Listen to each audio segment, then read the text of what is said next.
नमस्कार दोस्तों, मेरा नाम अभय कुमार है और आज आप जुड़ चुके हो मेरे यूट्यूब चैनल जिसका नाम है एक्सप्लोर अफेयर्स।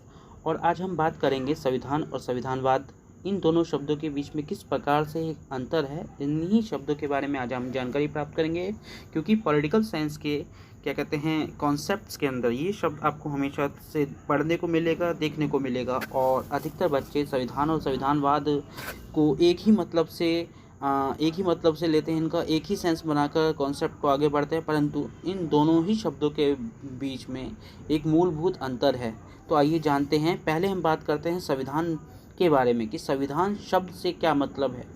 अगर हम देखें तो दोस्तों, दुनिया में कोई ऐसा देश नहीं है जहां संविधान ना हो, क्योंकि संविधान देश को चलाने का एक दस्तावेज है। जैसे सऊदी अरेबिया और नॉर्थ कोरिया जैसे देशों के अंदर भी आपको मिलेंगे संविधान, लेकिन यह समझना जरूरी है कि देश संविधान से चलता है, लेकिन लोकतंत्र हो यह जरूरी नहीं। अर्थात आपको समझना यही है दोस्तों कि ऐसे देश जहाँ पे संविधान तो हैं परंतु लोकतंत्र नहीं है, तो आप समझने की कोशिश करो दोस्तों, तो उस देश के अंदर शासन व्यवस्था किस तरह से काम करेगी।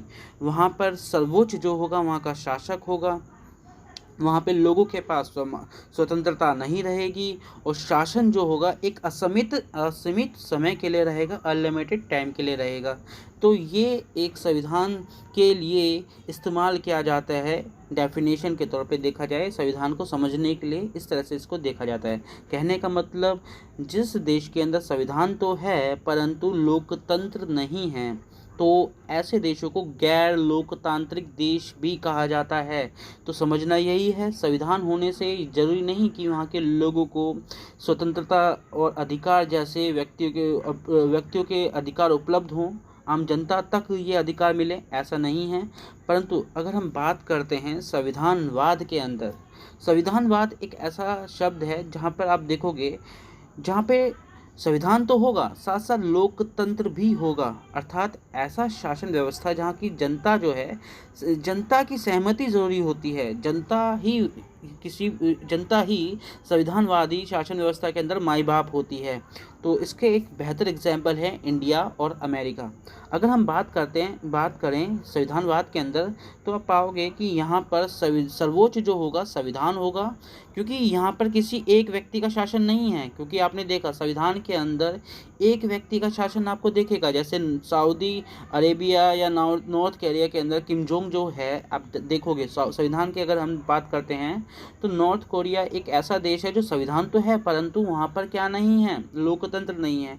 तो इसलिए ये देश जो हैं सऊदी अरबिया, नॉर्थ कोरिया, ये संविधान है। अगर हम बात करते हैं संविधानवाद की, तो इंडिया और अमेरिका इसके एक बेस्ट एग्जाम्पल हैं। दुनिया में आपको दिखेगा कि यहाँ पर संविधान तो हैं, साथ साथ यहाँ पर लोकतंत्र भी है, क्योंकि यहाँ पर जो भी शासन व्यवस्था के लिए जिम्मेदार है, वहाँ जो भी शासन व्यवस्था चलेगी वह जनता की आम सहमति के द्वारा ही चलेगी। अगर हम बात करते हैं, चुनाव जो हैं जनता के द्वारा किए जाते हैं। सर्वोच्च जो है संविधान होता है, कोई एक व्यक्ति का शासन नहीं होता है। अगर हम बात करते हैं, स्वतंत्रता जो होती है सर्वाधिक महत्व रखता है संविधानवादी देशों के अंदर जहाँ पे संविधानवाद होता है। तो एक बार फिर से मैं याद दिला रहा हूँ दोस्तों, जहाँ संविधानवाद शब्द होगा वहाँ पर लोकतंत्र हमेशा जुड़ेगा। अगर हम बात करते हैं आगे के पॉइंट के अंदर, तो यहाँ पे शासन का जो समय होगा वह एक सीमित समय के लिए होगा।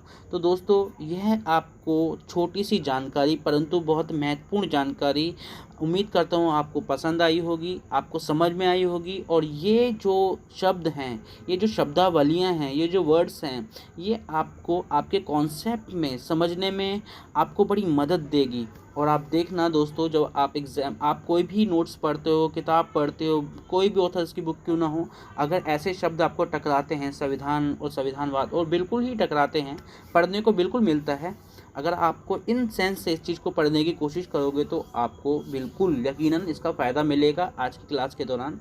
तो दोस्तों, अगर हम देखते हैं ना, तो अगर हम इसकी बैक हिस्ट्री थोड़ी सी समझने की कोशिश करें कि संविधानवाद आया कहाँ से है, तो देखते हैं कि यूरोप के अंदर बहुत ही क्या कहते हैं राजशाही व्यवस्था रह चुकी हैं, पोपशाही और सामंतवादी व्यवस्था रह चुकी हैं।